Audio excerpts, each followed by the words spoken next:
கர்த்தருடைய பரிசுத்த நாம மகிமைப்படுவதாக. நம்ம இன்றைக்கு செய்திக்காக யோபுவின் புஸ்தகம், அதில் 16ஆம் அதிகாரம், யோபுவின் புஸ்தகம்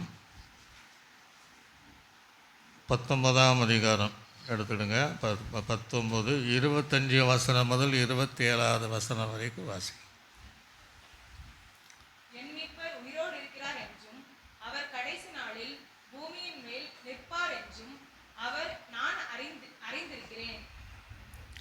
தேவன் தாமே இந்த வார்த்தையோடு பேசுவதற்காக நம்முடைய கண்களை மூடி அப்படியே நம்ம வாயை திறந்து சோத்திரம் பண்ணுங்க. சோத்திரம் சோத்திரம். மீண்டும் வருகை குறித்து நீ பேசுவதற்கு கிருபை செய்வீராக. இயேசு கிறிஸ்துவின் நாமத்தில் ஜெபிக்கிறோம் எங்கள் நல்ல பிதாவே, ஆமென். அல்லேலூயா. கர்த்தருடைய நாமம் மகிமைப்படுவதாக. நம்ம கடந்த நாட்களிலே பழைய பரிசுத்தவான்கள் 2வது வருகை குறித்து எப்படியெல்லாம் பேசியிருக்கிறார்கள் என்பதை போன வாரத்திலிருந்து நம்ம தியானிச்சுட்டு வருகிறோம். போன வாரத்தில் ஏனோக்கின் மூலமாக 2வது வருகை குறித்து நாம் தியானித்தோம். இன்று யோபுவின் மூலமாக 2வது வருகை குறித்து நாம் தியானிக்க போகிறோம். ஒரு சொல்லுங்களே லூயா, சத்தமாக சொல்லுங்களே லூயா.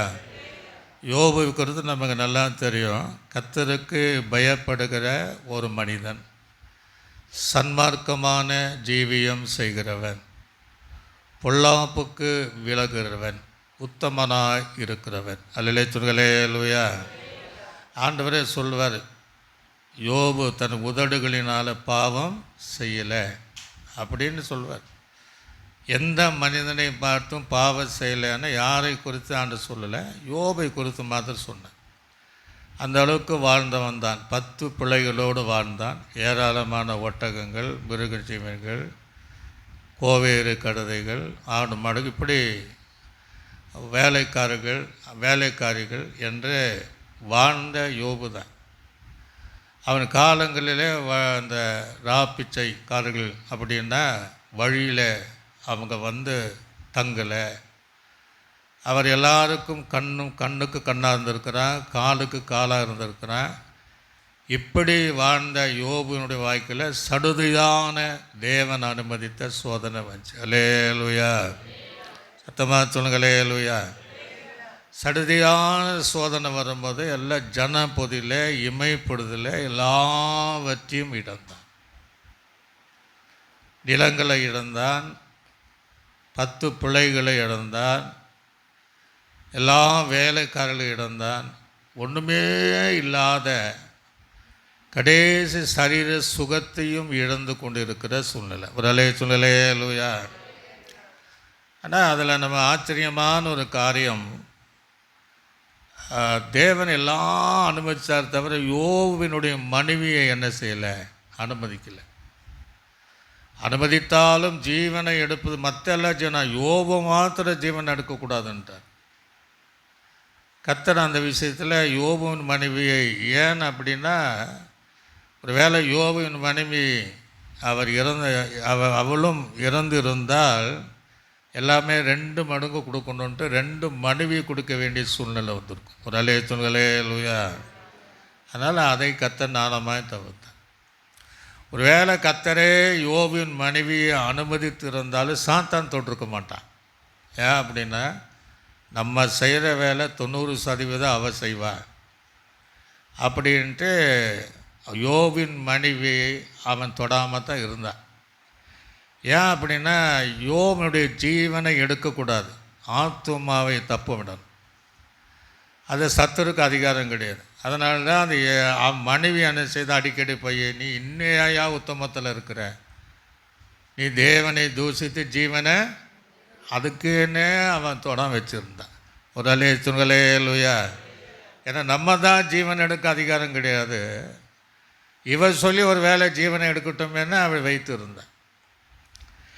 எது இருந்தாலும் அந்த யோபு பைத்தியக்காரியை போல நீ பேசுகிறாயே, தேவனிடத்தில் நன்மை பெற்ற நாம் தீமையை அனுமதி, கர்த்தர் கொடுத்தார், கர்த்தர் எடுத்தார், கர்த்தருக்கு சோத்திரன்னு சொல்லிட்டு அந்த வசனத்தை வாசிக்கும்போது, என் மீட்பர் உயிரோடு இருக்கிறார். ஒரு சொல்களே லூயா. அதை வாசிங்க. என் மீட்பர் உயிரோடு இருக்கிறார், என் மீட்பர் உயிரோடு இருக்கிறார் என்றும் அவர் கடைசி நாளில் பூமியின் மேல் அவர் நல்ல கவனிக்க, எவ்வளோ அவனுக்குள்ள ஒரு வெளிப்பாடு. கடைசி நாட்களில் 2ஆம் வருகை பூமியின் மேல் வந்து நிற்பார் என்றும் நான் அறிந்திருக்கிறேங்கிறான். இன்னைக்கு நிறைய பேருக்கு அந்த சத்தியத்தை தெரியும். அறிந்திருக்கிறேன், என் தோல் முதலான நல்ல கவனிக்க, இன்னும் என் தோல் முழுவதும் அழுகி போனாலும், ஒண்ணுமே இல்லாம போனாலும், நான் என் மாம்சத்தில் அல்லது என் உடலிலே, என் சரீரத்தில் இருந்து தேவனை பார்ப்பேன், அவரை நானே பார்ப்பேன். அந்நிய கண்கள், அடுத்தவன் கண்ணு கிடையாது, என் கண்களை பார்ப்பேன். ஒரு அலையை சொல்லுங்களே அல்லேலூயா, சத்தமா சொல்லுங்களே அல்லேலூயா. நமக்குள்ள இந்த விசுவாசம் வருமா? இந்த நேரத்தில் யோபை போல ஒரு சூழ்நிலை ஏற்பட்டு நம்ம போய் 2வது வருகை இருக்குங்க, ரகசிய வருகை இருக்குங்க நம்ம சொன்னால் நம்மளை என்ன சொல்லுவாங்க? போங்க பாசா, வேறு பொழப்பு கிடையாது, நானே நொந்து இருக்கிறேன், எல்லாமே இப்போ போயிட்டு வருகை இருக்கின்றீங்க அப்படின்ட்டு நம்ம திட்டத்தான் செய்வாங்க. ஒரு அலையை சொல்லுங்களே அல்லேலூயா. ஆனால் அந்த சூழ்நிலையிலும் எல்லாம் எனக்கு தெரியும், நான் அறிந்திருக்கிறேன் என்று என் மாம்சம், இந்த இந்த சாயலே அழுகி ஒன்றில்லாமல் போனால் அந்த கடைசி நாளில் மீட்பர் வருவதை நான் பார்ப்பேன். அல்லேலூயா, சத்தமா சொல்லுங்க அல்லேலூயா. அதான் அவன் இந்த புதையப்பட காலத்தில் நிறைய பேர் ஆண்டுடைய வருகை விசுவாசிக்கிறது, ஏற்றுக்கொள்வதில்லை. அப்போஸ்தலருடைய காலத்தில் கூட அவர் வருகிறார் என்கிற வாக்குத்தத்தம் எங்கே? ஒரு அலையை சொல்லுங்களே அல்லேலூயா. இப்படியெல்லாம் அவங்க காலத்தில் இருந்திருக்கிறாங்க. ஆனால் பழைய ஏற்பாடு காலத்தில் உள்ள பரிசுத்தவான்கள் எவ்வளவு வெளிப்பாடு பெற்றிருக்காங்க, எவ்வளவு தரிசனம் உள்ளவளாக இருக்கிறாங்க, வருகையின் மேலே எவ்வளோ நம்பிக்கை உள்ளவளாக இருக்கிறாங்க, வருகையின் மேலே எவ்வளோ வாஞ்சி உள்ளவளாக இருக்கிறாங்க. ஒரு அலையை சொல்லுங்களே அல்லேலூயா.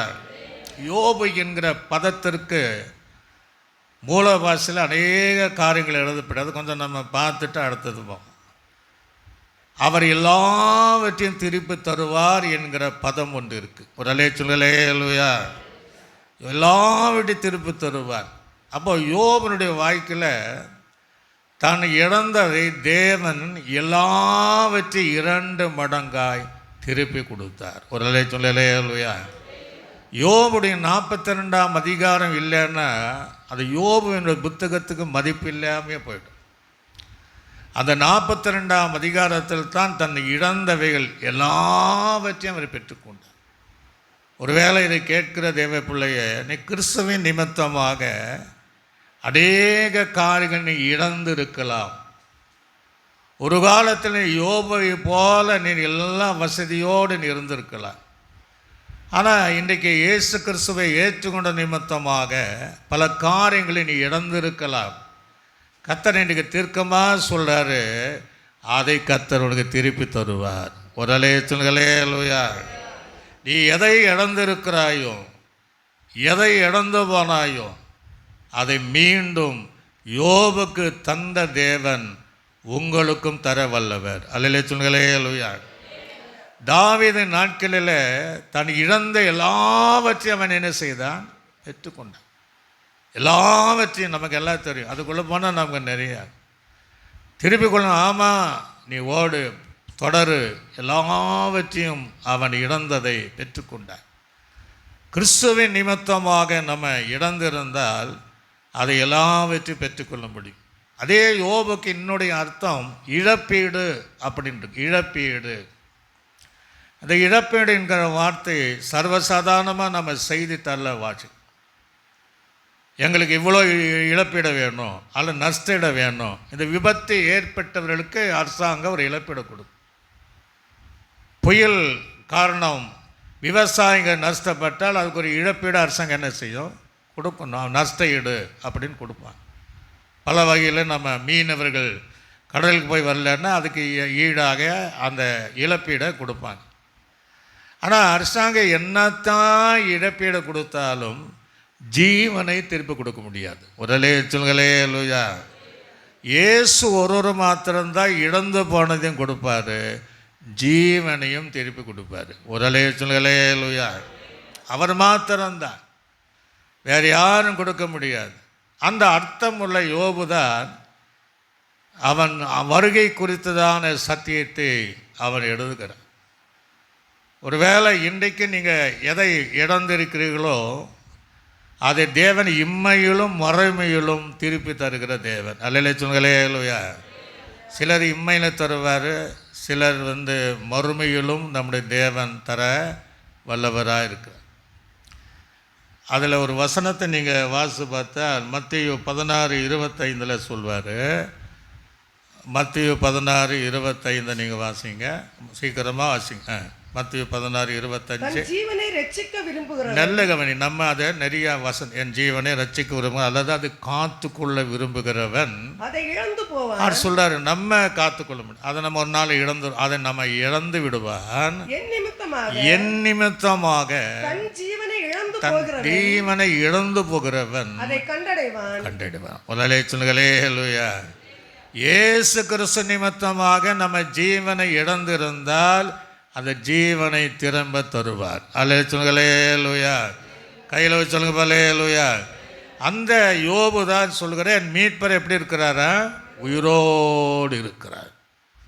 இவ்வளோ அந்த வார்த்தைகள், அந்த சூழ்நிலை அவனுக்கு வருது பாருங்க. நமக்கு வருமா? சின்ன சின்ன விஷயத்திற்காக சோர்ந்து போய், சிறிய சிறிய காரியங்களுக்காக கூட்டத்துக்கே வராமல் முடங்கி போயிருப்போம், தேவனை தேட மாட்டோம். இப்படிப்பட்ட அறிக்கை வரவே வராது. ஆனால் அவனுக்குள்ளே அந்த அறிக்கை, என் மீட்பர் உயிரோடு இருக்கிறார். அல்லேலூயா. இந்த யோபு என்கிற இன்னொரு பதம் அழுகை என்பது ஒரு பதம். அழுகை. ஒரு வேளை நம்ம அழுது கொண்டிருந்தாலும் வசனம் இருக்குது, அவர்கள் அழுகையின் பள்ளத்தாக்கிலே உருவ நடந்தாலும் கர்த்தர் அவர்களை களிப்பான நீரூற்றாய் மாற்றுவார். அல்லேலூயா. யோபுடைய வாழ்க்கையை மாற்றினார், மகிழ்ச்சி நிறைந்த வாழ்க்கையை மாற்றினார். அதே யோபுக்கு இன்னொரு பதனம் கூக்குரல் என்று எழுதப்பட்டிருக்கு. எகிப்தினுடைய கூக்குரலை கர்த்தர் கேட்டார், இஸ்ரவேலினுடைய கூக்குரலை கேட்டார். சங்கீதத்தில் கூட அவர்கள் கண்ணீரோடு விதைத்தார்களாம். அதுதான் அவருடைய சத்தத்தை கேட்டு தேவன் சிறு இருப்பை திருப்பினார். ஒரு அல்லேலூயா. நம்ம பாடுறோம், கூக்குரலை கேட்பவரே, குறைகளை தீர்ப்பவரே. அல்லேலூயா. ஆக நம்முடைய அழுகையை கர்த்தர் அறிகிறார், நம்முடைய கூக்குரலை கர்த்தர் கேட்டு நம்முடைய குறைகளை நிறைவாக்குகிறவர். ஒரு அல்லேலூயா. அதுக்கு இன்னொரு பதம் பாலைவனம் என்று எடுத்திருக்கு. நந்தவனமாய் இருந்த யோபுடைய வாழ்க்கை பாலை நிலமாய் மாறினது. நம்ம வாழ்க்கை கூட அப்படி இருக்கலாம். அந்த பாலைவனத்திலும் செழிப்பான நிலமாய் மாற்றுகிற நம்முடைய தேவன். அல்லேலூயா.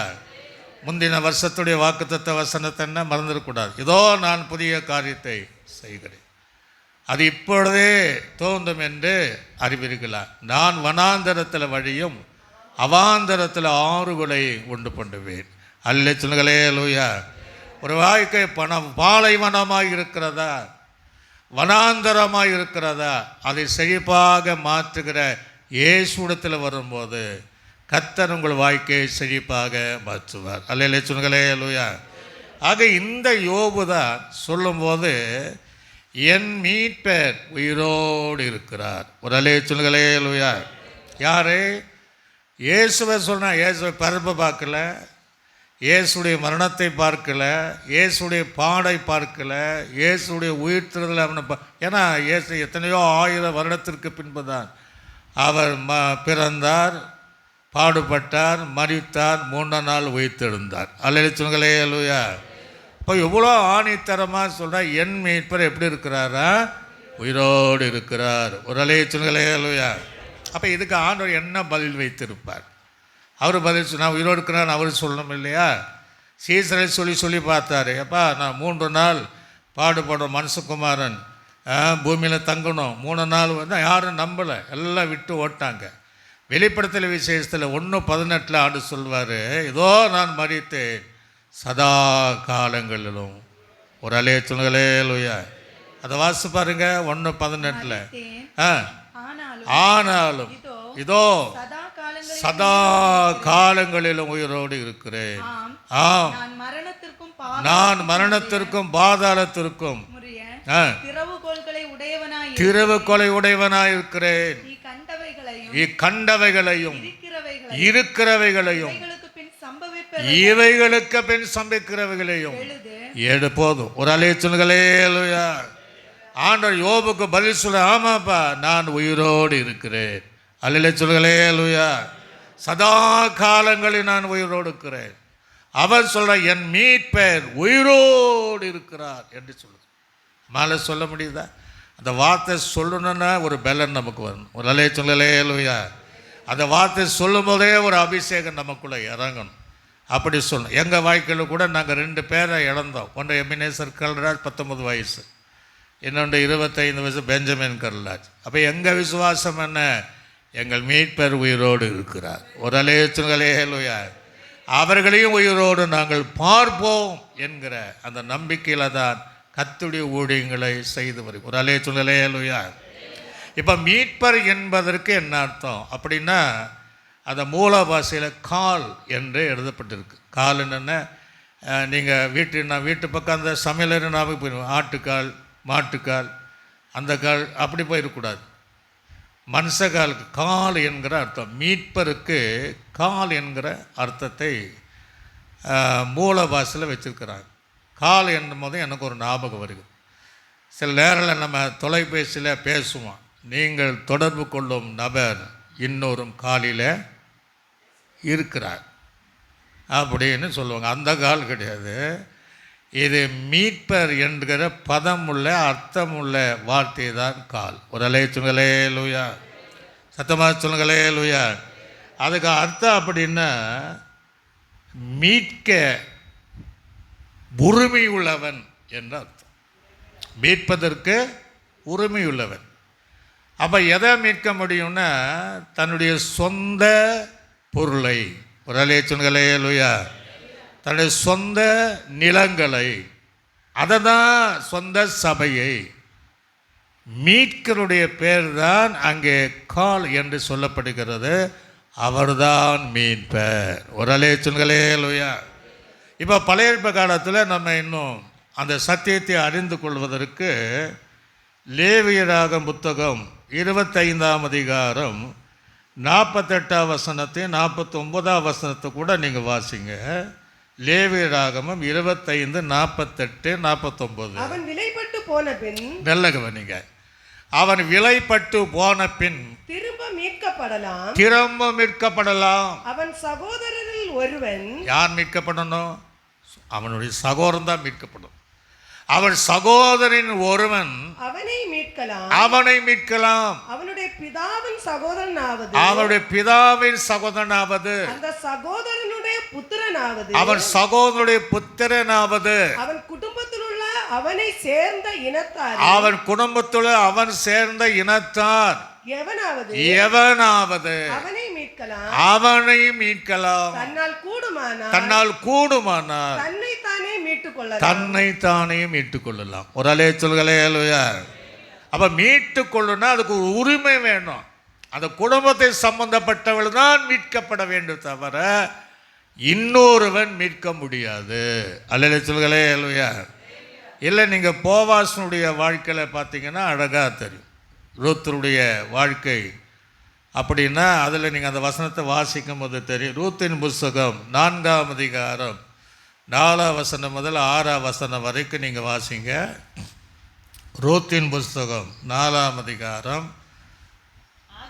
ஆகையால் நல்ல கவனிப்பு கூப்பிடுறேன்.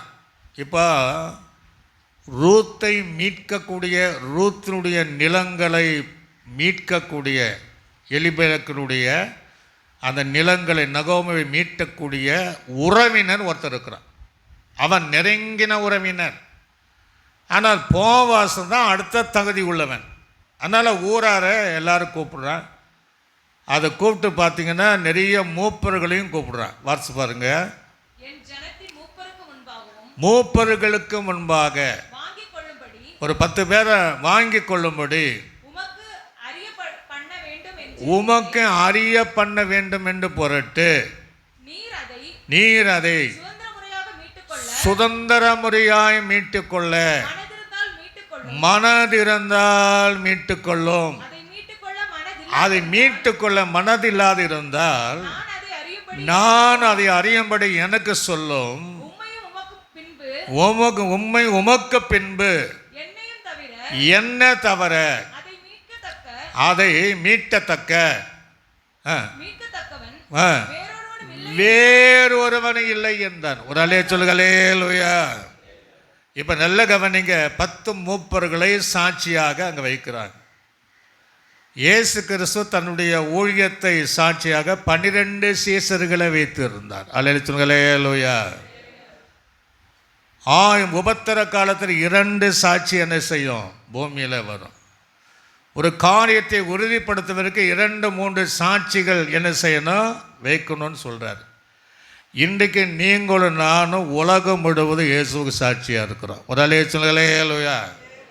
சாட்சி செய்த இந்த உறவினர் முறையிலே நகோமினுடைய நிலங்களை வாங்கி கொள்ளுங்கிறான். நிலங்களை வாங்கி கொள்வதற்கு அவன் சம்மதிக்கிறான். பின்னாடி பார்த்தா தெரியும். ஆனால் இந்த ரூத்தை மணப்பதற்கு அவன் சம்மதிக்கல. ஏன்னா ஏற்கனவே ஒரு திருமணம் பண்ணியிருக்கிறான். பண்ணதுனால என் மனைவியை சம்மதிக்க மாட்டாள், அதனால் இதை நான் என்ன மீட்டு கொள்ள மாட்டேன் என்று சொல்லும் போது அந்த நாள் பழக்கத்தின்படி அவருடைய பாதரட்சிகளை கழிட்டணும். ஒரு அலேச்சுங்களே லூயா. அப்போ யார் தான் அதை மீட்டு கொண்டான்? போவாஸ் அந்த ரூத்தை மீட்டு கொண்டான். ஒரு அலேச்சுங்களே லூயா. அந்த 10 மூப்பர்களுடைய நடுவிலே அந்த சாட்சியாக அவன் மீட்டு கொண்டான். அந்த சந்ததியில் தான் இயேசு பிறந்தார். ஒரு அலேச்சுங்களே லூயா. அப்போ உங்களையும் மீட்பருக்கு என்ன பேரு? அப்போ உங்களையும் என்னை மீட்கணும்னா நாம் அவருடைய சம்பத்துகளாக இருக்க வேண்டும், நாம் அவருடைய சொத்துக்களாக இருக்க வேண்டும். யோபு சொல்றான்னா அவன் தேவனுடைய சொத்தா இருக்கிறான், தேவனுடைய சம்பத்தா இருக்கிறான். அதனால்தான் சொல்கிறார் என் மீட்பர் உயிரோடு இருக்கிறார். ஒரு அலேச்சுகளே லூயா. ஆக யாரை மீட்பதற்கு? சொந்த ஜனத்தை மீட்பதற்கு, ரட்சிக்கப்பட்ட ஜனங்களை மீட்பதற்காக தான் இயேசு சீக்கிரமாக ரகசிய வரையிலும் வருவார், பகிரங்க வரையிலும் அவர் வருவார். அல்லேலூயா சொல்லுங்களேலூயா. இன்னொரு வசனத்தை கூட நீங்க வாசிப்ப, ஓசியாவின் தீர்க்கதரிசி புஸ்தகம் 13ஆம் அதிகாரம் 14வது வசனம். சீக்கிரம் வாசிங்க. ஓசியாவின் தீர்க்கதரிசி புஸ்தகம்.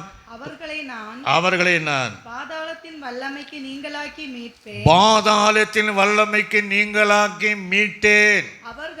அவர்களை மரணத்துக்கு நீங்களாக்கி விடுவிப்பேன், அவர்களை மரணத்துக்கு நீங்களாக்கி விடுவிப்பேன். மரணமே உன் வாதைகள் எங்கே? பாதாளமே உன் சங்காரம் எங்கே? மனமாறுதல்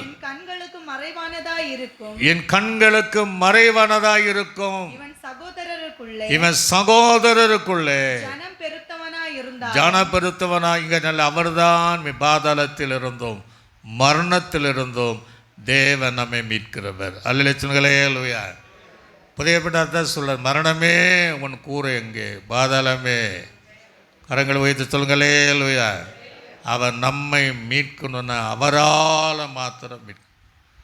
ரகசிய வரையை போனாலும் சரி, 2வது வரையை போகக்கூடியவளாக இருந்தாலும், நாம் அவருடைய உடைமையாக இருந்தால், அவருடைய சபையாக இருந்தால், அவருடைய மனவாட்டியாக இருந்தால் அவர் நம்மை மீட்டு கொள்கிறவர். அல்லேலூயா லூயா. ஆக இந்த மீட்பர் யாருன்னா இயேசுவையும் கர்த்தரை தான் குறிக்கும் என்பதை நாம் அறிந்து கொள்ளும். இப்போ தாவீது கூட அத்தான் சொல்கிறான். 19ஆம் சங்கீதத்தில் 14ஆம் வசனத்தை கூட நீங்கள் வாசிங்க. 19ஆம் சங்கீதம்.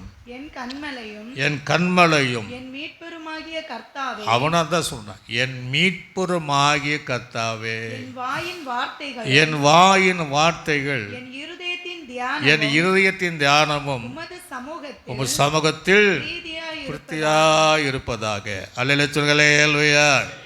என் கண்மலையும் என் மீட்பெருமானவர். தாவீது கூட பழைய பிரகாரத்தில் சொல்ற, அவனுக்கு அந்த வெளிப்பாடு, என்னை மீட்கிறவர் என்னை மீட்கப் போகிறவர். அதுதான் என் கண்மலையும் என்னை என் மீட்புறமாகிய கர்த்தாவே. யோபு அதான் சொல்ற, என் மீட்பர் உயிரோடு இருக்கிறார். ஆக நம்முடைய மீட்பராகிய இயேசு உயிரோடு இருக்கிறார். ஒரு அலே சொல்களே லூயா. அவர் நீடிய ஆயுள் உள்ளவர். அவர் அல்பாவும் ஒமேகமாகவும் இருக்கிறார். அவர் ஆதியும் அந்தமாகவும் இருக்கிறார். தொடக்கமும் முடிவுமாக இருக்கிறார். இருந்தவரும் இருக்கிறவரும் வருகிறவரும் அவர்தான். அல்லேலூயா சொல்களே லூயா. ஏசியா என்ன சொல்கிறார்? ஏசியா கூட சொல்லும்போது 43ஆம் அதிகாரம் 14வது வசனத்தை கூட நீங்கள் வாசிங்க. 43ஆம் அதிகாரம் 14வது வசனம். நான் உங்களுக்காக அரண்களை எல்லாம் இடிந்து விழவும், நான் உங்களுக்காக அரண்களை இடித்து விடவும், கல்தேயர் படவுகளிலிருந்து அலறவும் செய்யத்தக்கவர்களை பாபிலோனுக்கு அனுப்பினேன் என்று உங்கள் மீட்பரும் இஸ்ரவேலின் பரிசுத்தருமாகிய ஒரு அலே சொல்களே லூயா. ஆக மீட்பர் யாருங்க? இஸ்ரவேலின் பரிசுத்தரும் அந்த கர்த்தரும் நம்முடைய இரட்சகராகிய இயேசுதான் மீட்பர். அல்லேலூயா சொல்களே லூயா. அந்த வெளிப்பாடை பெற்றுக்கொண்டவன் தான் என் மீட்பர் எப்படி இருக்கிறாரா? உயிரோடு இருக்கிறார். சில இடங்களில் பார்த்தீங்கன்னா தேவ பிள்ளைகள் தான் அந்த குடும்பங்களில் பரிசுத்தமான மரணம் நடந்தாலும் அதையே நினைச்சு என்ன செய்வாங்க? சோர்ந்து போகிறாங்க. யோபுவை போல தைரியமாக இருக்கணும். ஒரு அலையும் சொல்லலே லூயா. என் மீட்பர் ரட்சிக்கப்பட்டாச்சுன்னா அதை பற்றி கவலையாக நம்ம நினைச்சக்கூடாது, படக்கூடாது. சரி, எவ்வளவோ தேற்றப்பட்டாலும் அந்த தேற்றுதல் அவளுக்கு என்ன செய்யலை, பலன் கொடுக்காம அதையே மீண்டும் மீண்டும் நினச்சி கலங்கி போயிருக்கிற தெய்வப்பிள்ளை இருக்கத்தான் செய்கிறாங்க. நீங்கள் யோபுவை போல சொல்லணும், என் மீட்பர் உயிரோடு இருக்கிறார். அல்லேலூயா சொல்களே லூயா. ஒரு நாள் அவர் என்னை மீட்க வருவார். என் குடும்பத்தை சார்ந்த கிறிஸ்துவுக்குள் மரித்த அவளையும் மீட்க வருவார். அல்லேலூயா சொல்களே லூயா. அவளை நான் பார்ப்பேன் என்கிற அந்த விசுவாசத்தோடு நாம் காணப்படுவேன். எரேமியா தீர்க்கதரிசி எல்லாம் இங்கே கவனிங்க. எரேமியா தீர்க்கதரிசி 50ஆம் அதிகாரம் 34ஆம் வசனத்தை சொல்லும் வாசிங்க. 50:34 வாசிங்க. எரேமியா தீர்க்கதரிசி புஸ்தகம் 50ஆம் அதிகாரம் 34வது வசனம். அவர்களுடைய மீட்பரோ வல்லமை உள்ளவர். வல்லமை உள்ள எப்படிப்பட்ட நம்ம மீட்பர்? வல்லமை உள்ளவர். சேனைகளின் கர்த்தர் என்பது அவருடைய நாமம். தேசத்தை இளைப்பாற பண்ணுவதற்கு போதும். நம்முடைய மீட்பர் எப்படிப்பட்ட மீட்பர்? வல்லமை உள்ளவர். அல்லேலூயா சொல்களே லூயா. இப்போ யோபு அதை தான் அந்த வெளிப்படுது. என் மீட்பர் எப்படி இருக்கிறாரா? உயிரோடு இருக்கிறார். ரெண்டாவது என்ன சொல்கிறேன்? அதே யோபின் புஸ்தகத்தில் வாசிக்கும் போது அங்கே 19-25 வசனம் முதல் நீங்கள் வாசி பார்த்தா, என் மீட்பர் உயிரோடு இருக்கிறார். நெல்ல கவனிங்க. கடைசி நாளிலே ஒரு அலைய சொல்களே லூயா என்று நான் அறிந்திருக்கிறேன் அப்படின்னு தான் சொல். ரெண்டாவது அந்த மீட்பரை எங்கே இருப்பார்னா, இப்போ இல்லை, கடைசி நாளிலே, மத்திய ஆகாயத்தில் அல்ல, அது ரகசிய வருகை. கடைசி நாளிலே என் மீட்பரை எங்கே தான் வந்து நிற்பாரா? பூமியிலே நிற்பார். ஒரு அலே சொல்களே லூயா. அதுதான் ரெண்டாவது வகை பகிரங்க வருகை என்பதை யோபு அந்த வெளிப்பாடை பெற்றுக்கொண்டார். போன வாரத்தில் அதான் சொன்னேன். ஏனோக்கினுடைய தீர்க்கதரிசனத்தின்படி இயேசு இந்த பூமியின் மேலே வருவார் என்பதை சொன்னேன். ஆக அவன் தெளிவாக சொல்கிறான் யோபனுடைய வாய்க்கு. அவனுக்கும் தேவாலயம் கிடையாது, சத்தியத்தை கற்றுக்கொள்ளுகிற போதகர்கள் கிடையாது, ஆசாரிகள் கிடையாது, உபதேசங்கள் கிடையாது. இயேசு பிறந்த உயிர்த்தெழுந்த பின்னாடி தான் உபதேசமே வந்தது. அந்த காலங்களிலே யோபு தன்னுடைய ஆண்டுடைய 2ஆம் வருகையை அறிந்தவனாய் கடைசி நாட்களே என்னுடைய மீட்பர் பூமியிலே வந்து நிற்பார். ஒரு அலே சொல்களே லூயா. சத்தமாக சொல்களே லூயா. நிற்பார் என்று எழுதுகிறார். ஏசியாவின் தீர்க்கதரிசி புஸ்தகத்தில் நீங்கள் வாசித்து பாருங்கள். 59ஆம் அதிகாரம் 20ஆம் வசனத்தை சீக்கிரமா வாசிக்கணும். 59. மீட்பர் சீயோனுக்கும் நல்ல கவனிங்க. மீட்பர் சீயோனுக்கும் யாக்கோபிலே மீறுதலை விட்டு திரும்புகிறவர்களுக்கும் யாக்கோபினுடைய மீறுதலை விட்டு திரும்புவதற்கும் வருவார் என்று கர்த்தர் சொல்லுகிறார். ஒரு அலே சொல்லுங்களே அல்லேலூயா. அது இயேசு வருவார் என்று கர்த்தர் சீயோனை மீட்பதற்கு, யாக்கோபுடைய மீறுதலை விட்டு மனம் திரும்பின ஜனங்களை மீட்பதற்கு அந்த மீட்பர் வருவார் என்று கர்த்தர் சொல்லுகிறார் என்கிற வார்த்தை நம்ம பார்க்கணும். அவர் பூமியின் மேலே யோபு சொன்னதை போல வந்து நிற்பார். அல்லேலூயா. ஆனால் நம்ம அதில் இருக்கக்கூடாது. நம்ம ரகசிய வரையில் செய்யணும், பயணம் சபை எடுத்துக்கொள்ளப்படுவதற்கு பயணம் தவிர இந்த வரையில் நாம் இருக்கக்கூடாது. சகரியாவின் புஸ்தகத்தில் நீங்கள் வாசிக்கும் போது பூமி மேல் வந்து நிற்பார் என்பதை இன்னும் தெளிவாக எழுதுனான். 4ஆம் வசனம் முதல் 7ஆம் வசனம் வரைக்கும் நீங்கள் வாசி பார்த்தீங்கன்னா, வாசிங்க. அந்நாளில் வெளிச்சம் இல்லாமல் ஒருவேளை பிரகாசமும் ஒருவேளை மப்புமாய் இருக்கும். ஒரு நாள் உண்டு. அது கர்த்தருக்கு தெரிந்தது. அது பகலும் அல்ல இரவும் அல்ல. 1000 வருஷ ஆட்சியில இருள் எடுக்காது. முதலே சொல்களே அல்லேலூயா. அதுதான் சொல்ற. சரி, இல்ல ஆனாலும் சாயங்காலத்தில் வெளிச்சம் உண்டாகும். அந்த நாளிலே ஜீவ தண்ணீர்கள் எருசலேமிலிருந்து புறப்பட்டு பாதி கிழக்கு சமுத்திரத்தில் பாதி மேற்கு சமுத்திரத்தில் போகும். மாரி காலத்துக்கும் கோடை காலத்துக்கும் இருக்கும். அப்பொழுது கர்த்தர் பூமியின் மீதெங்கும் ஒரு அலை சொல்களே அல்லேலூயா. அப்பொழுது கர்த்தர் பூமி மீது எங்கும் ராஜாவாய் இருப்பார். அந்நாளில் ஒரே கர்த்தர் இருப்பார். அவருடைய நாமமும் ஒன்றாய் இருக்கும். தேசமெல்லாம் கேபா தொடங்கி எருசலேமுக்கு தெற்கே இருக்கிற ரிம்மோன் வரைக்கும் சம பூமியாக திருத்தப்படும். எருசலேமோ உயர்ந்ததாகி தன் ஸ்தானத்திலே பென்யமீன் வாசல் தொடங்கி முதல் வாசல் என்கிற ஸ்தலம் மட்டும் கோடி வாசல் வரைக்கும் அனனியேல் கோபுரம் துவக்கி ராஜாவின் திராட்சை ஆலைகள் மட்டும் குடியிருக்கப்படும். இதெல்லாம் இந்த 1000 வருஷ ஆட்சியில சொல்றேன். அதில் இன்னும் நம்ம தெளிவாக நான் பார்த்தீங்கன்னா 14 நான் வாசிக்கிறேன். 3வது கர்த்தர் புறப்பட்ட யுத்த நாளிலே போராடுவதை போல அந்த ஜாதிகளோடு போராடுவார். அந்நாளிலே அவருடைய பாதங்கள் கிழக்கு எருசலேமுக்கு எதிராக இருக்கிற ஒளிவு மலையில் மேலே நிற்கும். ஒரு அலையச்சல்களே அல்லேலூயா. அதை தான் யோபு சொல்லும் போது அவர் பூமியின் மேலே வந்து நிற்பார். ஒரு அலையச்சல்களே அல்லேலூயா. அப்போ எங்கே? ஒளிவு மலையில் மேல் நிற்பார். அதுதான் இந்த ஒளிமலை அடிவாரத்தில் அவங்க டூரிஸ்ட் பிளேஸாக மாற்றணுன்னு மண்ணெல்லாம் டெஸ்ட் பண்ணி பார்த்துருக்குறாங்க. எந்த பில்டிங் நிற்காதுன்னு சொல்கிறாங்க. அது பூமி அதிர்ச்சி உண்டாகக்கூடிய இடம். ஏன்னா கர்த்தர் வருகிற இடம். ஒரு அலையச்சல்களே அல்லேலூயா. அதனால் எந்த கட்டிடம் நிற்காது என்பதை நம்ம அநேக காரியம் அறிந்திருக்கோம். அந்த பூமியினுடைய ஒளிவு மலையின் மேலே அவர் வருவார். அவர் சொல்கிறாரு, ஒளியில் மேலே நிற்கும். அப்பொழுது மகா பெரிய பள்ளத்தாக்கு உண்டாகும்படி ஒளிவு மலை தன் நடு மையத்தின் கிழக்கே மேற்காக எதிராக பிளந்து போகும். அதனால ஒரு பாதி வடப்பக்கத்திலும் ஒரு பாதி தென் பக்கத்திலே சாயும். அப்பொழுதும் என் மலைகளின் பள்ளத்தாக்கு வழியாக ஓடி போவீர்கள். மலைகளின் பள்ளத்தாக்கு ஆட்சால் மட்டும் போகும். நீங்கள் யூதாவின் ராஜாவாகிய உசியாவின் நாட்களிலே பூமி அதிர்ச்சிக்கு தப்பி ஓடினை போல ஓடி போவீர்கள். என் தேவனாய் கர்த்தர் வருவார். தேவரோடு சகல பரிசுத்தங்களும் வருவார். அந்நாளில் வெளிச்சம் இல்லாமல் ஒருவேளை பிரகாசமும் ஒருவேளை மப்புமாக இருக்கும்.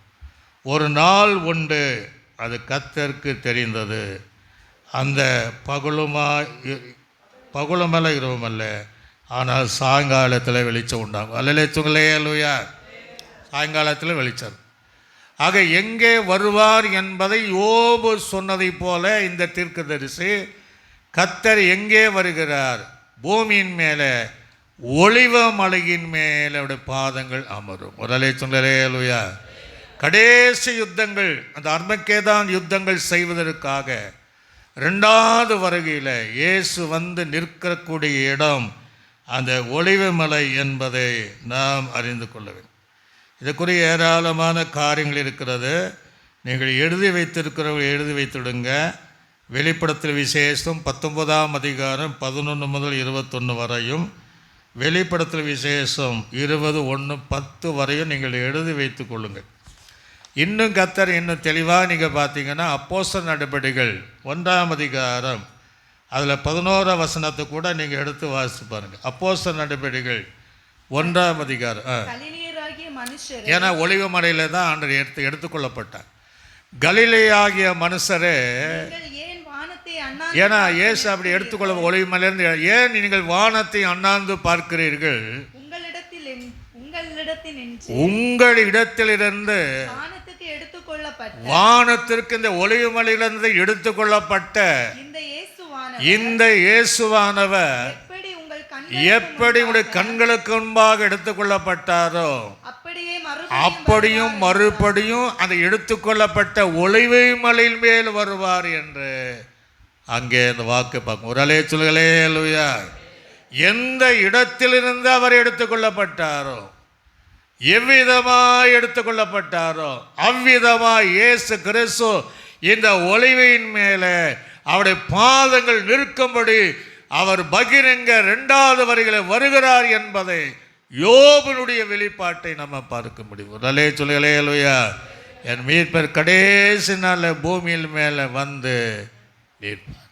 எவ்வளோ ஒரு ஆணித்தரமான அந்த விசுவாசத்தை பார்க்க. அது இன்னொரு வேதாகமத்தை பார்க்கும்போது அதில் விளக்கம் என்ன சொல்லியிருக்குன்னா, ஆணுடைய காயப்பட்ட அந்த பாதத்தோடு ஒலிவ மலையின் மேலே நிற்பாராம். ஒரு அல்லேலூயா.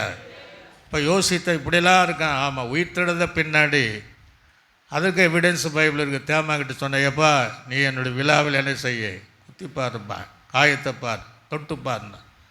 இப்போ இயேசுடைய அந்த காலில் ஏற்பட்ட அந்த தழும்போடு கூட அந்த 2வது வருகையில் ஒலிவ மலையில் மேலே வந்து நிற்பார். அல்லேலூயா. இல்லை, பிலிப்பிற்கு நிருபம் 3ஆம் அதிகாரம் 20ஆம் வசனத்தையும் 21ஆம் வசனத்தை வாசிங்க. பிலிப்பிற்கு நிருபம் 20ஆம் வசனமும் 21வது வசனம். நம்முடைய குடியிருப்போ பரலோகத்தில் இருக்கிறது, அங்கிருந்து கர்த்தராய் இருக்கிற இயேசு கிறிஸ்து என்னும் இரட்சகர் வர நாங்கள் எதிர்பார்த்து. ஒரு அல்லேலூயா. அதுதான் யோபு எதிர்பார்க்கிறார். நீங்களும் அதிகமாக எதிர்பார்க்க வேண்டும். ஆபிரகாம் தூரத்தில் கண்டு நம்பி அதை எதிர்பார்த்தார். நீங்களும் எவ்வளவுக்கு அதிகமாக அந்த வருகைக்காக, ரகசிய வருகைக்காக நாம் எதிர்பார்க்க வேண்டும் என்பது ஒரு அவசியமான காரியம் என்பதை நாம் அறிந்து கொள்ள வேண்டும். அல்லேலூயா. சத்தமாக தான் சொல்லுங்களேலூயா. இப்போ யோபுவின் புஸ்தகத்தை திருப்பி கொள்ளுங்க. 19ஆம் அதிகாரத்தை திருப்பி கொள்ளுங்க. 25ஆம் வசனத்திலிருந்து மீண்டும் வாசிங்க. என் மீட்பர் உயிரோடு இருக்கிறார் என்றும் அவர் கடைசி நாளில் பூமியின் மேல் நிற்பார் என்றும் நான் அறிந்திருக்கிறேன். ஒரு அல்லேலூயா. எனக்கு நல்லா தெரியும். யார் சொல்லி கொடுத்தா? அவனுக்குள்ளே அறிந்திருக்கிறேன். அடுத்தது, என் தோல் முதலான அழுகி போனாலும் நான் என் மாம்சத்திலிருந்து தேவனை பார்ப்பேன், அவரை நானே பார்ப்பேன். அந்நிய கண்களால் அல்ல, என் கண்கள் அவரை காணும். அப்போ என்ன அர்த்தம் சொன்ன அப்படின்னா, அவர் வருவார், உயிர்த்தெழுந்த இயேசு வருவார், உயிரோடு வருவார். நான் என் தேகம் அழுகி போனாலும் நானும் உயிரோடு எழுப்புவேன். ஒரு அல்லேலூயா. எத்தனை பேர் அதை விசுவாசிக்கிறீங்க? ஒரு அல்லேலூயா. கையில் தட்டி கர்த்தரை மகிமைப்படுத்துங்க பார்ப்போம். அப்போ என்ன நினைக்கிறான்? இது தேகம் அழிந்து அடக்கமான விட்டு ஒன்றில்லாமல் போனாலும் பார்க்கணுன்னா அவனும் உயிர்த்தெழுந்தும் இல்லையா, நானும் உயிரோடு எழுப்புவேன். நான் உயிர்த்தெழுவேன் என்கிற விசுவாசத்தோடு தான் அந்த வாக்கியத்தை அவன் சொல்லுகிறான். எப்படி பார்க்க முடியும்? பார்க்கணும்னா அவனுடைய சரீரம் இருக்கணும், உடல் இருக்கணும், அப்பதான் பார்க்க முடியும். அந்த விசுவாசத்தோடு கூட அவர் பூமி மேல் இருப்பார். என் தேகம் முழுவதும் அழுகி போனாலும் அவரை நான் பார்ப்பேன். அல்லேலூயா சொல்லுங்களே, அல்லேலூயா. சத்தமா சொல்லுங்களே, அல்லேலூயா. இந்த நம்பிக்கை, இந்த விசுவாசம் ரட்சிக்கப்பட்ட ஜனத்திற்குள்ளாக இருக்க வேண்டும். ஒரு வேளை இதை கேட்கிற தேவ பிள்ளை, குடும்பத்தில் ஏதாவது பரிசுத்தவான்கள் மரித்து நீ அதையே யோசித்து கொண்டு இருந்தாய். இனி கர்த்தர் உன்னோடு பேசுகிறார்.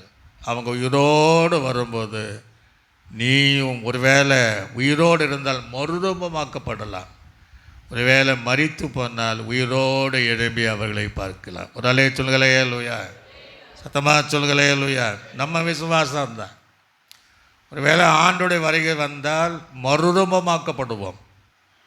நமக்கு முந்திக் கொள்வர்கள் கிறிஸ்துவுக்குள் மரித்தவர்கள் முதலாவது. அப்போ அவங்கள நம்ம பார்ப்போம், பின்னாடி போயிட்டே இருப்போம். ஒருவேளை காலம் கடந்து குறிப்பிட்ட நாளை நாம் மரித்தால் சேர்ந்து எழும்புவோம். ஒரு அலைய சொல்களே அல்லேலூயா. கையில் சொல்லுங்களே அல்லேலூயா. சேர்ந்த அந்த தேவனை யோபுவை போல தரிசிக்க தேவன் உதவி செய்வார். அதுதான் ரெண்டாவது வருகை. ஆனால் நம்ம ரகசிய வரிகளே போகிறோம். இந்த ரகசிய வரிகளானாலும் இந்த ரெண்டாவது வருகையானாலும் யார் போக முடியும் அப்படின்னா மீட்கப்பட்டவர்களாக இருக்கணும். ஒரு அலைய சொல்லலே அல்லேலூயா. மீட்கப்படணும். எல்லாரும் போவாங்களா? கிடையாது. யோபு தேவனால் அவனுக்கு கொடுத்த ஆண்டவரே சர்டிஃபிகேட் கொடுக்குறார். இந்த பூமியிலே அவனை போல ஒருத்தம் கிடையாதுன்றார். ஒரு அலைய சொல்லலே அல்லேலூயா.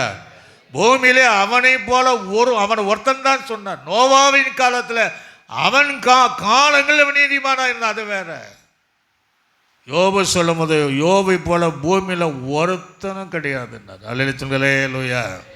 அவன் மீட்கப்பட்டவன். அப்போ மீட்கப்பட்டவளாக இருந்தால்தான் நம்ம அந்த ரகசிய வரியானாலும் ரெண்டாம் வருகையானாலும் நம்ம போக முடியும்.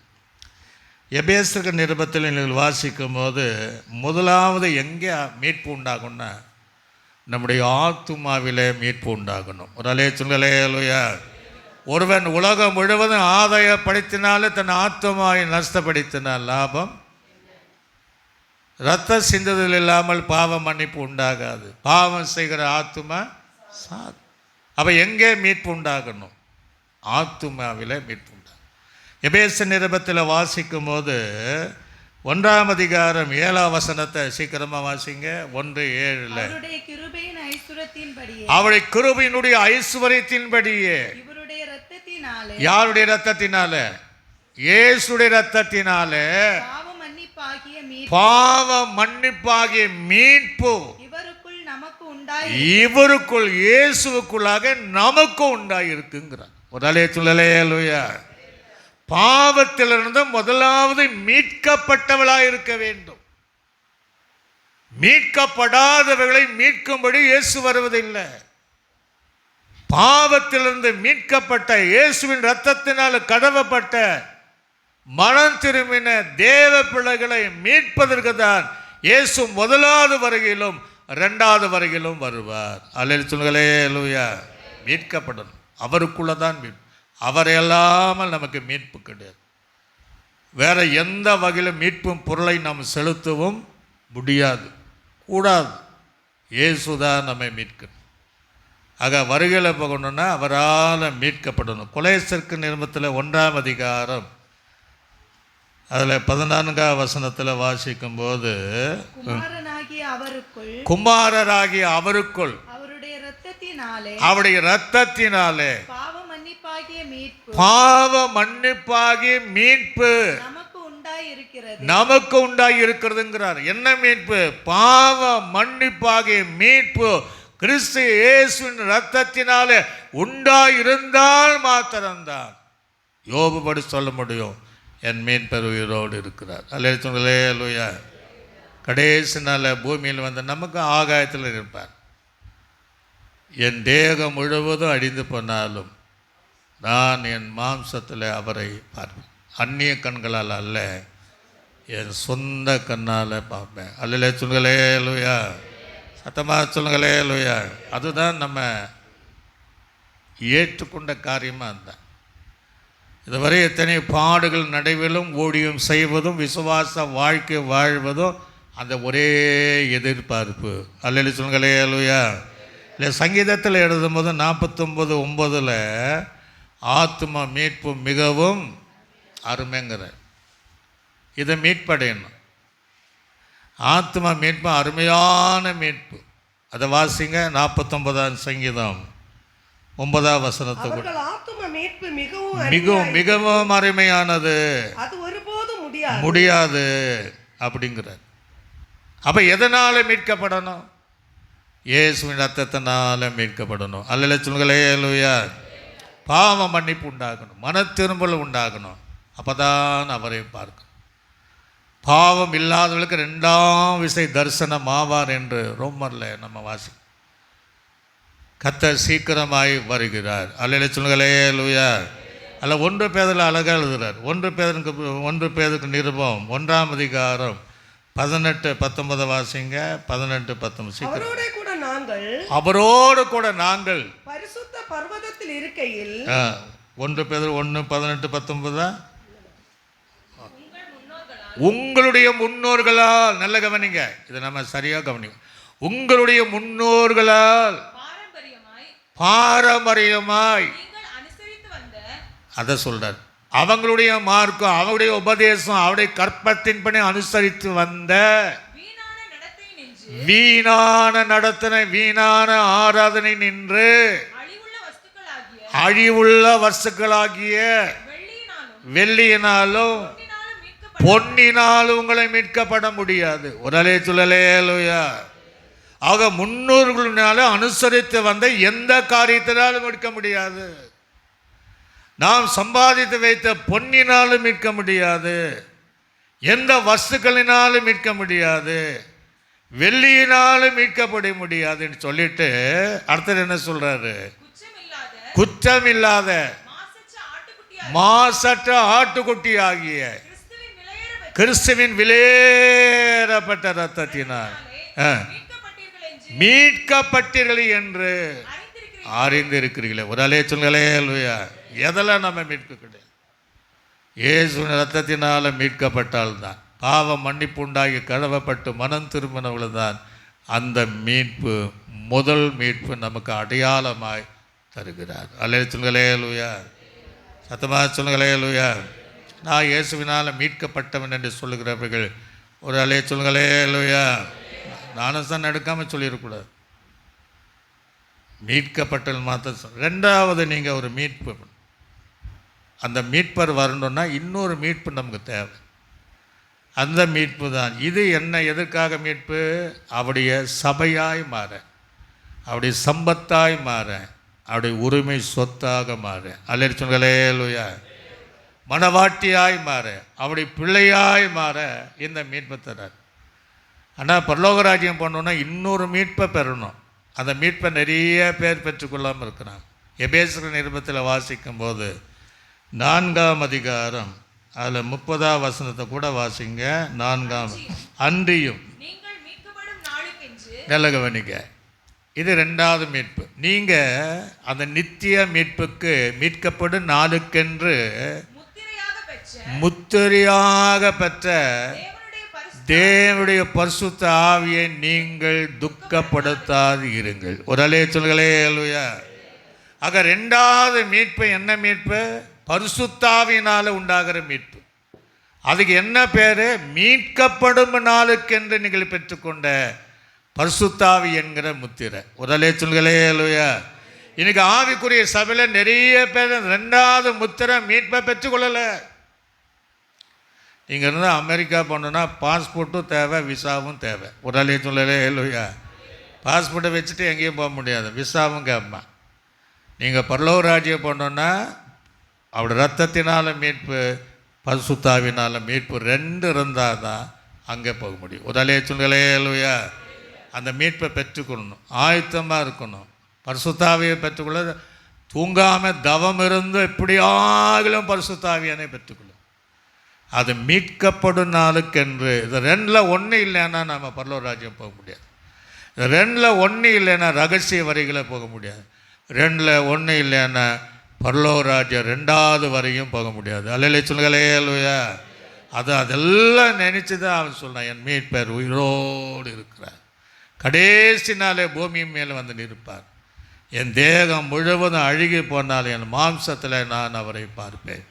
அந்நிய கண்களால் அல்ல, என் சொந்த கண்ணால் நான் பார்ப்பேன். ஒரு அலைய சொல்லுங்களே லூயா.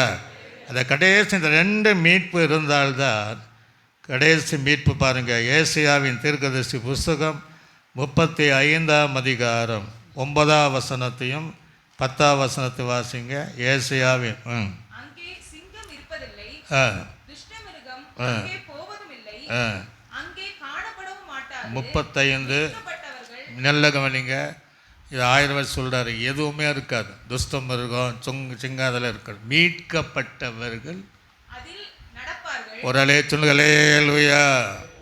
இந்த 2 மீட்பு பெற்றவங்க தான் அந்த மீட்பர். ஒருவேளை ரகசிய வருகை வந்தாலும் 2வது வருகை வந்தாலும் அந்த மீட்கப்பட்டவர்கள் சீயோனிலும் நடப்பாங்க, 1000 வருஷ அச்சாட்சியில் இயேசுவோடு நடப்பாங்க. ஒரு அலைய சொல்லுங்களே லூயா. அதை நடப்பார்கள். கர்த்தரால் மீட்கப்பட்டவர்கள் திரும்பி ஆனந்த களிப்புடன் பாடி சியோனுக்கு வருவார்கள். நித்திய மகிழ்ச்சி அவன் தலைமேல் இருக்கும். சந்தோஷம் மகிழ்ச்சியும் அடைவார்கள். சஞ்சலம் தவிப்போ ஓடி போயிடுமா. உரலே சொல்லுங்களே லூயா. ஆக இந்த மீட்பு அடையணும்னா அந்த 2 மீட்பை நம்ம பெற்றுக்கொள்ளணும். அப்போதான் அந்த மீட்பரை பார்க்க முடியும், மத்திய ஆகாயத்தில் பார்க்க முடியும், அல்லது 2வது வருகையில் ஒளிவு மேல் நிற்கிற அந்த இயேசுவை பார்ப்பதற்கு. அது நித்திய மகிழ்ச்சி. நித்தியன்னா அதுக்கு ஒரு முடிவில்லாத மகிழ்ச்சி. மகிழ்ச்சியும் சந்தோஷமான இடம், சஞ்சலம் தவிப்போ ஓடி போகிற இடம், அவரோடு கூட நடக்கிற இடம். அந்த மீட்புக்காக இந்த 2 மீட்போடு நாம் ஆயத்தமாக இருந்தால், யோபு இப்போ ஆயத்தமாக இருந்தால், அது சீக்கிரமாய் வருகிற அந்த மீட்பரை நாம் தரிசிக்க முடியும். அல்லையிலே சொல்லுங்களே லூயா. சத்தமாக சொல்லுங்களே லூயா. இன்னொரு வசனத்தை கூட நம்ம அப்படியே வாசித்து அப்படியே நீங்கள் வாசித்து பாருங்கள். இன்னொரு அந்த ஏசாயாவின் தீர்க்கதரிசி புஸ்தகம் 51ஆம் அதிகாரம் அதில் 11ஆம் வசனத்தை கூட வாசிங்க. ஏசாயாவின் தீர்க்கதரிசி அப்படியே கர்த்தரால் மீட்கப்பட்டவர்கள் ஆனந்த களிப்புடன் பாடி சியோனுக்கு. இந்த சங்கீதத்தில் அவர் சிறையிருப்பு திருப்பும் போது அவங்கள அந்த ஆனந்த களிப்புடன் பாடி தேவனை அறித்தார். இந்த உலகம் நமக்கு ஒரு சிறையிருப்பு தான். இதை தாண்டி பரலோக ராஜ்யம் போகும்போது ஆனந்த களிப்புள்ள உதடுகளால் ஒரு அலைய சொல்லுங்களே லூயா.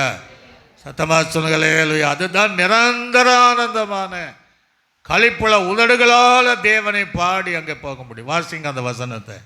அப்படியே கர்த்தரால் மீட்கப்பட்டவர்கள் ஆனந்த களிப்புடன் பாடி சியோனுக்கு திரும்புவார்கள். நித்திய மகிழ்ச்சி தலைமையில இருக்கும். சந்தோஷம் மகிழ்ச்சியும் அடைவார்கள். சஞ்சலம் தவிப்பும் 2வது இடத்துல ஓடி போய்விடும். அல்ல சொல்லுங்களே லூயா. அந்த நாளுக்காக நாம் எதிர்பார்க்க வேண்டும். விசுவாசத்தோடு காணப்படும். எபிரியர் நிருபத்தில் ஒரு வசனம் இவ்விதமாய் சொல்கிறது. 9ஆம் அதிகாரம் 12ஆம் வசனத்தை நாம் வாசித்து நாம் முடிக்கப் போகிறோம். 9ஆம் அதிகாரம் எபிரியருக்கு நிருபத்தில் வெள்ளாட்டுக்கடா இளங்காலை இவைகளுடைய இரத்தத்தினால் அல்ல, தம்முடைய சொந்த இரத்தத்தினாலும் ஒரே தரம் மகாபதஸ்தலத்தில் பிரவேசித்து நித்திய மீட்பை உண்டு பண்ணினார். உடலே சொல்லலே லூயா. அதான் கடைசி நமக்கு வெளிப்படுகிற நித்திய மீட்பு. வெள்ளாட்டுக்கடா இவைகளினால் உண்டாகிற மீட்பு அல்ல, இயேசுவே நமக்காக பலியாகி அந்த நித்திய மீட்பை நமக்குள்ளாக உண்டு பண்ணினார். அல்லேலூயா சொல்லுங்களே. அல்லேலூயா. இந்த 2 மீட்பை பெற்றவர்கள் அதற்காக ஆயத்தம். அதான் யோபு அந்த 2வது வருகை குறித்து சொல்லும்போது அதை வாசித்து நாம் முடிப்போம். 19ஆம் அதிகாரம் 25 முதல் 27 வரை யோபுவின் புஸ்தகம். என் மீட்பர் உயிரோடு இருக்கிறார், என் மீட்பர் உயிரோடு இருக்கிறார் என்றும் அவர் கடைசி நாள் பூமியின் மேல் வந்து நிற்பார் என்றும் நான் அறிந்திருக்கிறேன். என் தோல் முழுவதுமாக அழுகி போனாலும் என் மாம்சத்தில், அதாவது இன்னொரு பைபிளில் என் உடலிலே என் சரீரத்திலே நான் அவரை தேவனை பார்ப்பேன், அவரை நானே பார்ப்பேன். ஒரு அலே சொல்களே. அல்லேலூயா. நான் இயேசுவை பார்ப்பேங்கிற ஒரு அலே சொல்களே. அல்லேலூயா. நானே பார்ப்பேன், அந்நிய கண்கள் அல்ல, என் கண்களே அவரை காணும்.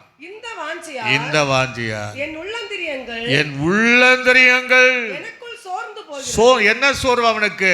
எப்பதான் ஆண்டவரை நான் பார்ப்பேன், எப்பதான் என் மீட்பரை பார்ப்பேன், எப்பதான் என் மீட்பர் பூமியில் வந்து நிற்பார், எப்பதான் நான் உயிர்த்தெழுந்து அவரோடு போவேன் என்கிற அந்த வாஞ்சையினாலே சோர்ந்து போனேன்னு சொல்கிறார். தேவ பிள்ளைகளாக நம்ம இந்த 2ஆம் வருகை அல்ல, முதல் வருகையில் ஆயத்தப்பட நான் அப்படியே எழுந்து ஒப்பு கொடுத்து, ஆண்டவரே என்னதான் ஆனாலும் என் மீட்பர் உயிரோடு வரும்போது என் கண்கள் காண நானும் மறுரூபமாக்கப்பட, ஒருவேளை காலம் கடந்து மரித்தாலும் உயிரோடு எழுந்து அவரை பார்ப்பேன் என்ற நிச்சயத்தை அடைந்தவர்களாக கொஞ்ச நேரம் கர்த்தரை நாம் சோதனை பண்ணுவோம். சோத்திரம்.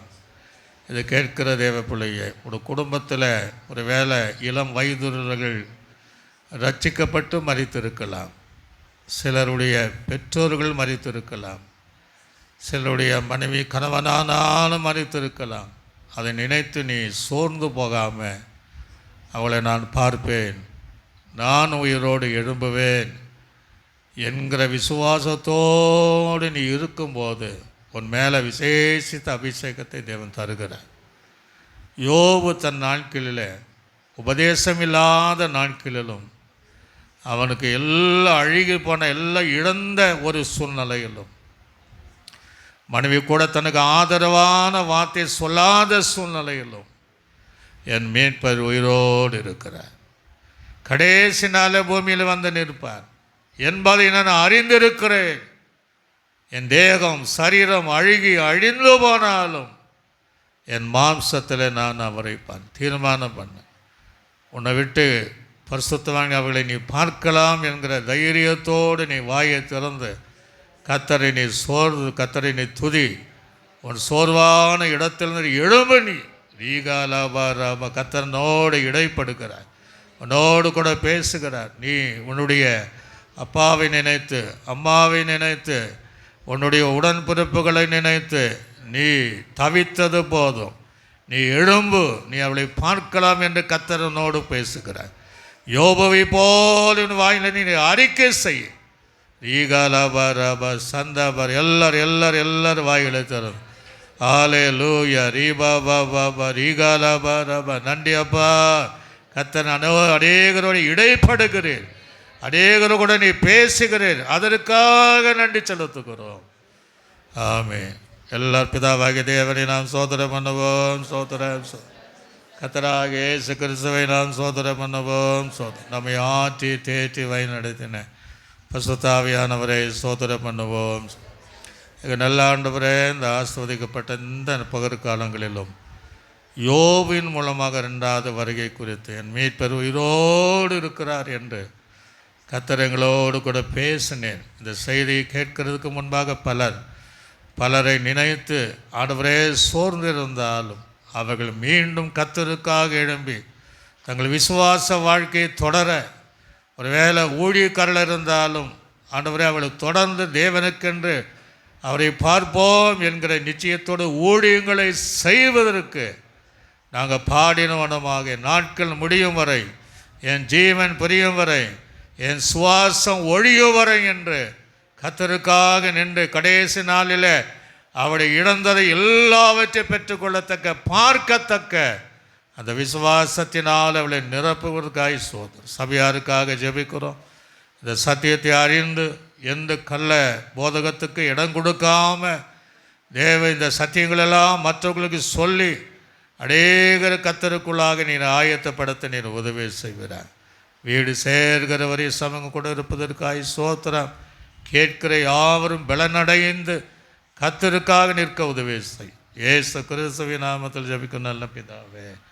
என் ஆத்துமாவே கர்த்தரே என் முழு உள்ளமே பரிசுத்த நாமத்தில் என் ஆத்துமாவே கர்த்தரே கர்த்தர் செய்த சகல மறவாதே.